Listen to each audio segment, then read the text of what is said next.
Tonight on Special Assignment, an historic settlement in South Africa's gold mine industry. Mining companies agreed to create a fund for tens of thousands of sick miners who contracted a deadly lung disease while working underground. The safety of mine workers came under the spotlight once again in recent weeks at the mining Indaba, where the contentious mining charter was put on hold for further consultations. Meanwhile, unprecedented out-of-court settlement in the silicosis case against gold mines ends years of court battles for these miners and their families and paves the way for the establishment of a R5 billion fund to benefit them. But critical questions remain. Will the payout process for these weak men and their desperate families be overshadowed by bureaucratic wrangling? And will the amounts be sufficient to compensate for the human toll on mine workers? Or will these sick men and the impoverished widows and children be left to pay the ultimate price for South Africa's gold legacy?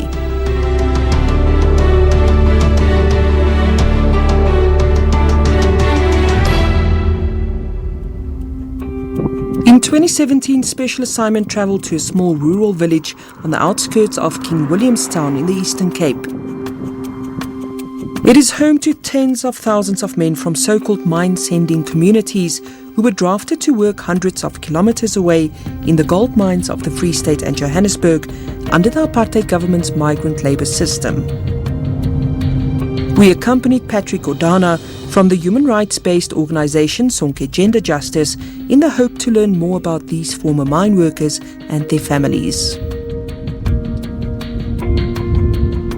So these rural areas were the hub of the mining industry in South Africa. The migrant labour system find its comfort from robbing communities, particularly the rural communities, of men and conscripted them to the mines in Johannesburg. Patrick and Sonke's advocacy worker Tabang Pue met with the Nqaba family. Ntutuzelo Nqaba is one of thousands of former mine workers who contracted a deadly lung disease called silicosis while working underground. Livingstone now. Ndaqala ngo-73 emine farms. Ndandibona ngathi lona cala la undikhawulezela kwiminqweno yam. Bendiyazi okugula ke ndingakwazi ukuba ndifumene pawuma kodwa ndibanjwe nje igesi qha. Ndabe ndisithi ke mna kubo hayi xa ndibanjwe ile gesi kanti ndikhangelele isithuba ke. Ayisafani nakuqala ngoba ngoku ndiyaziva kukhona iipeni ezikhoyo apha ubana lapha ke kukhoma nto zangathi ngamadyungudyungu kodwa phaa ngaphakathi sisavakala ngathi ziyahlaba. Yiyo ndayiphalwa noko akusafani nakuqala. And uziva njani ke ola? Noko hayi andiziva kamandi ngoba kusukela zange ndayisebenzisa nepilisi kodwa ngokwamuthe kuba ngoku ndibe nepilisi endiyityayo singoba ndadibana nesi sigulo.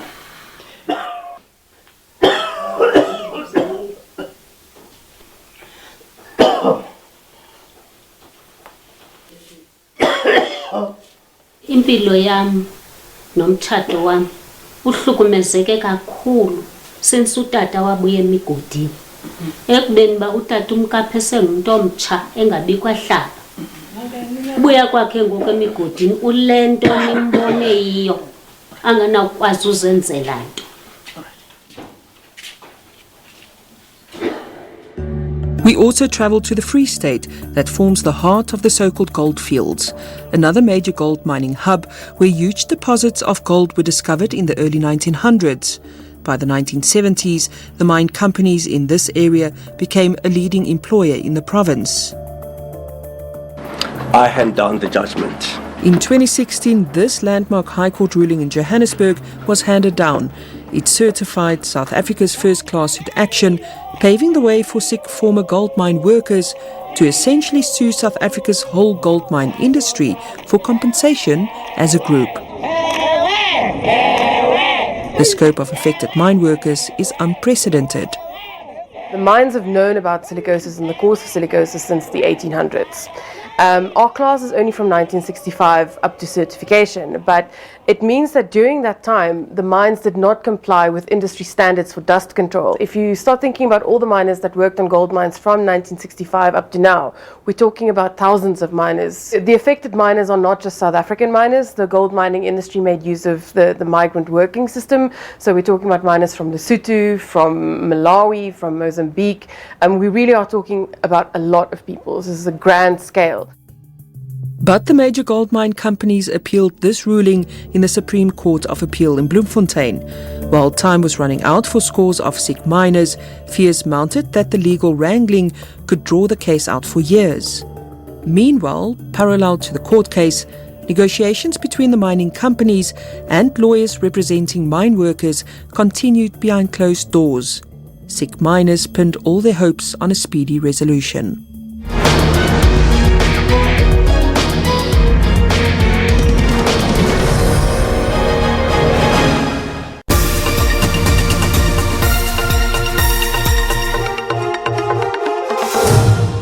A prominent member of our family has so tragically lost his life this morning inside the mosque. The reality of the situation is we require tighter security, perhaps around places of worship. The President has extended his support.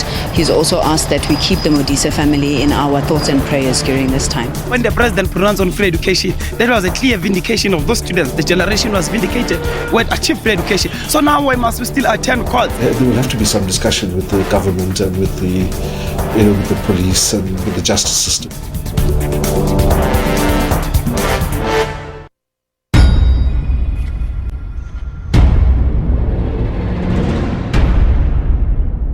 Mandela touches many of us in different ways, and to many people there are different aspects that will come to mind. But for me as a South African, the important things is here is a selfless leader who sacrificed so much, gave up so much, and lived a life for others, cared so much for the poor, gave so much for the disadvantaged and the marginalized. And his life is a history of a realization that the greatest fulfillment and the greatest happiness is when you touch other people's lives.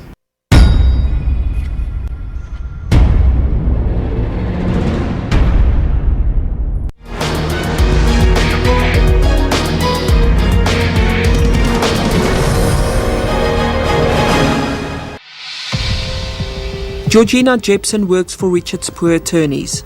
The law firm was instrumental in the landmark class action in which sick former gold mine workers sued the country's major gold mines for compensation. Georgina says that the Johannesburg High Court ruling was trailblazing on many fronts. We launched the case at the end of 2012, and in 2016 we got judgment from the High Court in our favour, which held that the class action on behalf of mine workers with silicosis and TB and the dependents of those who have died as a result of silicosis and TB are entitled to bring a class action against the gold mining industry. It was a landmark ruling because of the size of the case and because it's a class action. There haven't been very many class actions litigated so far in South Africa. Although the case could have dragged on for years without any guarantee of its outcome, it set in motion intense and complex negotiations behind closed doors between the affected mining companies and the legal teams representing the former mine workers. Alan Fine represents the gold mine companies. A comprehensive settlement was reached and signed between the 6 companies and the claimants' attorneys.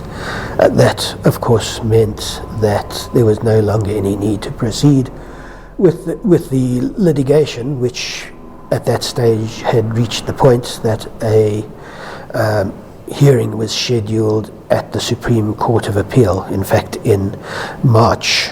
And that hearing was postponed because the parties knew that they were getting closer to an agreement, which, as I say, was reached successfully.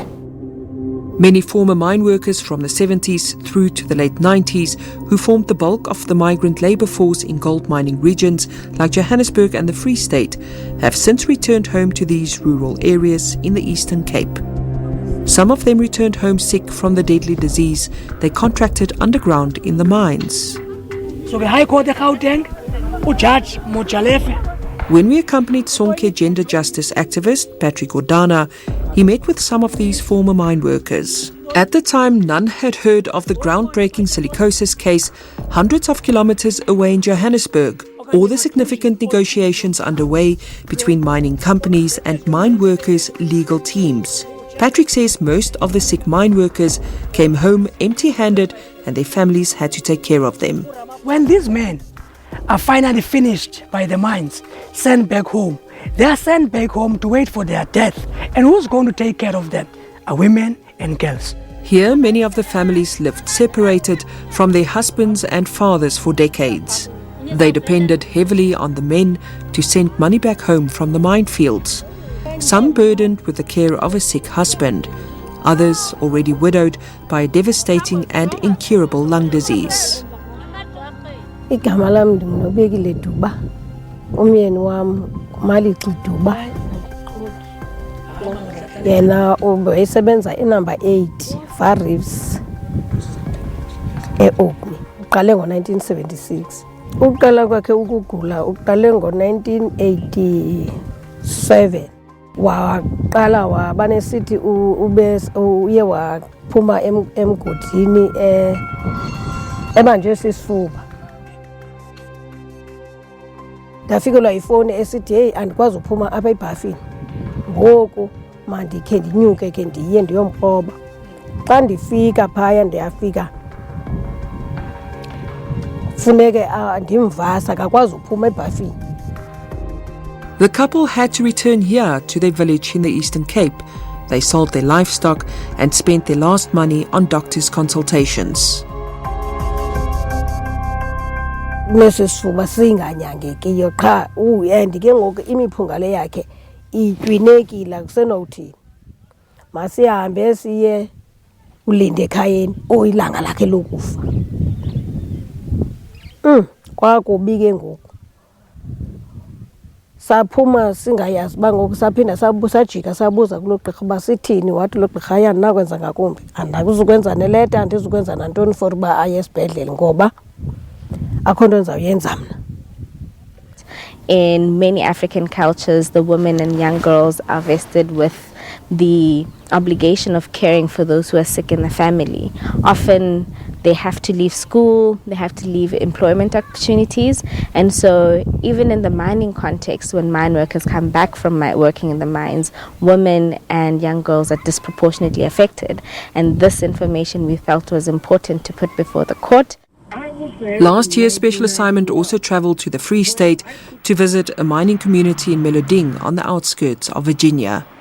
Here, Richard Spoor attorney's legal aid, Hendrik Mokwena, met with the Mogala siblings to bring them up to speed with the silicosis case. My name is Alice Magala. I'm 24 years old. The name of my late father is Abel Antonio Magala.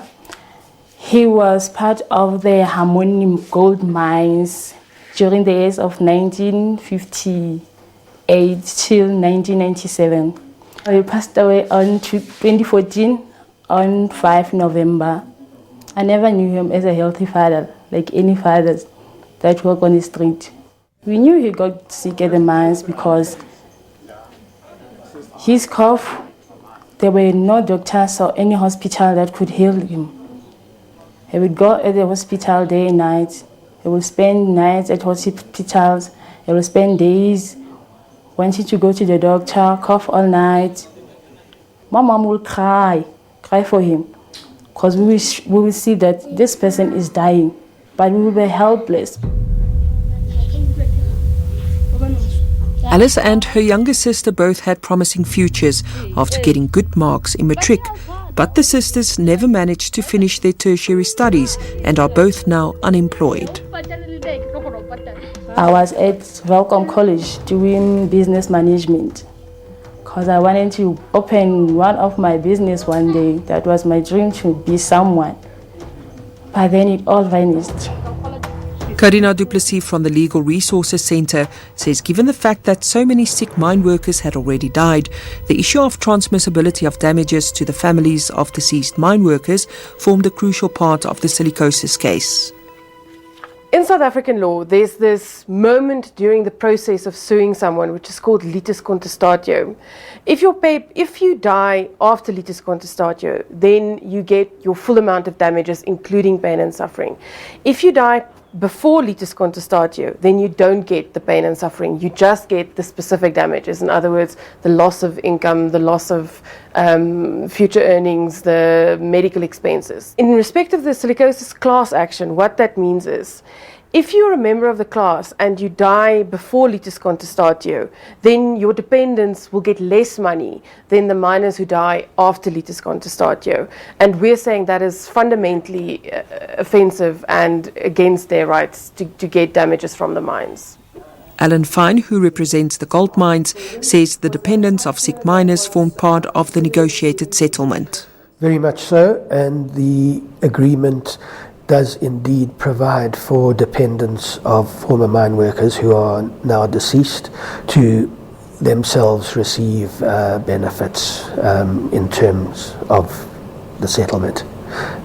So yes, there is a course for them to take, and they are being reached out to as much as are former miners who are still living.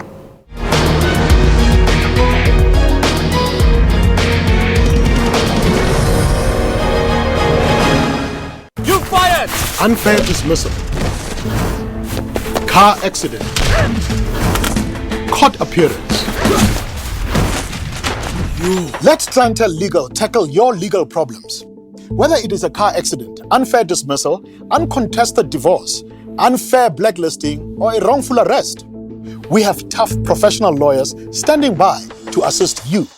With the help of Clientele Legal, I kept my job and I can support my family. I definitely got value for money. It didn't cost me a cent, just my monthly premium. There was one man with his lawyer against a big bank and I won. Car accident, faulty goods or bad service, you fired! Unfair dismissal. No matter how big or small your legal problems, don't tackle them by yourself. Clientele Legal will do the tough work for you. SMS RIGHT to 32281 and we'll call you back. As democracy matures, we get into discussing very, very sensitive issues. I think that there's a lot of people that are applauding it.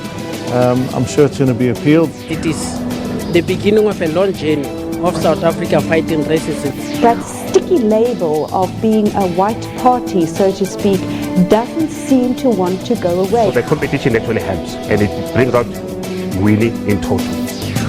Stay tuned to Media Monitor every Sunday from 9 a.m.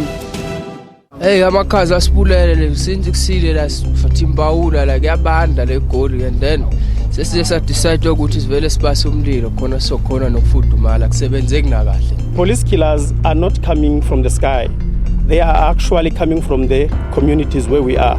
So it cannot be correct. We regret what has happened because the strike affects everyone. So is electricity. Electricity also affects everyone. It's a community problem. We are owing ESCOM. Currently, we could not reconcile the bill, what they bill us, with theirs. We could not agree.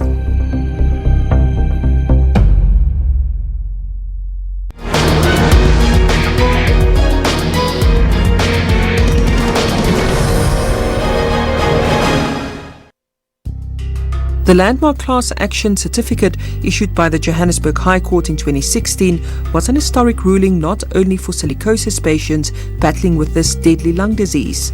The ruling also certified a second class for TB sufferers, another major risk that miners face when working underground in the gold mines. One of these former miners is Tsadiso Tulo. The Tulo couple go through their morning routine to get Tsadiso's medicine ready. They have to pay for this from their own meager funds. The relief it brings is short-lived. Daddy, kina ke paki. Ha wa bala ka dunga mona. ya go ke gohlela go ke tsuwe beteng ke dule fase ke a kwalela o kwalea ka se finga mo ke gohlela busuka go fela ntse ke gohlela ma hone ka go a ke gohlela ona le mo tlwa mo go tla mona ka ona le maqeba ka mona ka mona. Hey, ntho e utlwisa bohloko haholo, especially ha ntate a sa sebetse ona le bana. Ile a nkutlwisa bohloko ho le nna ke le ka iphumana ke tlameha hore o be le treatment e ke enwang ya high blood. Nna ne se ke akgetse thaolo. Ke se ke bona hore ho bima fela he obane modimo ke modimo a sa hloleheng. Ka benyane ntse ke misa hodimo le tlase he di doctoreng a kena tšhelete ana go ngofumane hore ke thuswa ha rona ke thusa ke bana ba rona hore a fumane ho ya ngakeng. Silicosis ba mpoleletse yona ka 2006 ntse ke le mosebetsing. Then but before 2006 esentse ke gohlela ke ikutlwa gore ke mona ka sefuweng, but bona ba mpoleletse ka 2006 ka ba ka fumana treatment ya dipidisi ya 6 months ka fuwa dipidisi e baneng ga ona change e banteng, ka fuwa injection ya 8 months le dipidisi ke hlabua letsatsi le letsatsi apa fitlhella ba ke na le TB straight ke na le TB ka be ke iswa Oppenheimer ba ntwitsa straight ga e o tshwere e ba ntse ke ja treatment o tlwa kana go yone ntse ke ja treatment o fitlhella ba go nna e ka go re iphekosi o tlwa mo Bampa certificate sa TB. Anele Yawa, who works with the Treatment Action Campaign, an advocacy group fighting for the poor's right to proper medical treatment, says the organization joined the silicosis class action as a friend of the court because it believed TB patients should also be recognized for compensation. What we're talking about in this case, we're talking about justice for all, so that each and every individual can feel that sense of his dignity being recognized by the system. As much as the focus was on silicosis on this case, nobody cared to say anything about those who conducted tuberculosis whilst they were working in mines.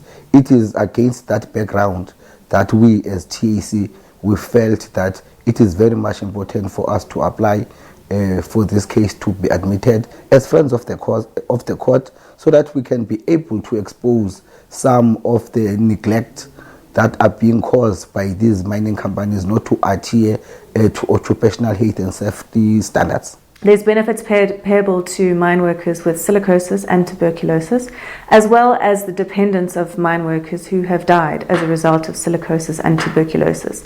There are a variety of different disease categories which all have a different benefit amount, depending on the severity of your disease. And so whilst there may be a few dependents who will be entitled to a benefit, it's a lump sum benefit which will be paid to the dependents. It won't be the same benefit paid to each and every dependent. Scores of former mine workers who returned to their homes in rural villages, like this one in the Eastern Cape, have lost hope to receive an outcome in the silicosis case while they are still alive. One such former miner is Jonjulaki Jamela. Igama Jonjulaki Jamela. Jonjulaki Griffiths Jamela. Ndaqala usebenza West Rifande ngo-73. Ndawo mawunditsale mine ndandifuna imali neyoba ndiphindele esikolweni. Kangamanje oba ndisithi ndisebenze usuka 73. Ngo-76 ke ndawutrayisha esikolweni futhi, kodwa ke ndehluleka ndaphindela ezimine ngo-76. Kukudala simamisa kugqaka komagciwaphi nasezikliniki ezinikwa izinto zingamncedi. Kulaa gqirha usemthatha wazawuthi yena unesiphosis and then ibubomi bakhe. Wonke umbilini kuyuphelile. Sangafumane nanto. Wabuyiswa nje qha. Wawuzabuye kwelaliswa. Ndayomthatha ngokwami. Sehlala emikhukhwini. Uzabe lapha wayothathwa ndini. One of the major concerns is how former mine workers in these far-flung rural areas will be reached to form part of the recipient list. We have a map of Southern Africa which shows where ex-mine workers are mostly located, and those are the areas where we are going to be targeting, and to some extent have already been targeting, the kind of reach out work that we've been talking about. We've also incidentally been partnering with the Compensation Commissioner at outreach programs in, up till now, at least 8 labour sending areas around the subcontinent. The public is going to have an opportunity to scrutinise the settlement and to comment on it and to give a view and potentially object to it should they wish to do so. And that has never been a feature of previous settlements in silicosis litigation. While industry role players grappled with the mine safety issues in recent weeks at the Mining Charter in Daba, stakeholders in the landmark silicosis and TB case agreed that it has set a groundbreaking precedent in the mining industry. This is certainly, in South African terms, there's been nothing like this, and even internationally in terms of the range of respondents and the range of litigants. Nobody's sure that there's been anything of this size that's ever been attempted anywhere in the world. I do think it will change the health and safety measures and standards on the South African gold mines. I think a lot of changes have already been made over the last 7 years and before, coming out of the litigation. There's also going to be legislative reform around this issue, and the hope is that compensation for mine workers with occupational lung disease will be improved going forward. And that has come, I think, to a certain extent out of the litigation as well.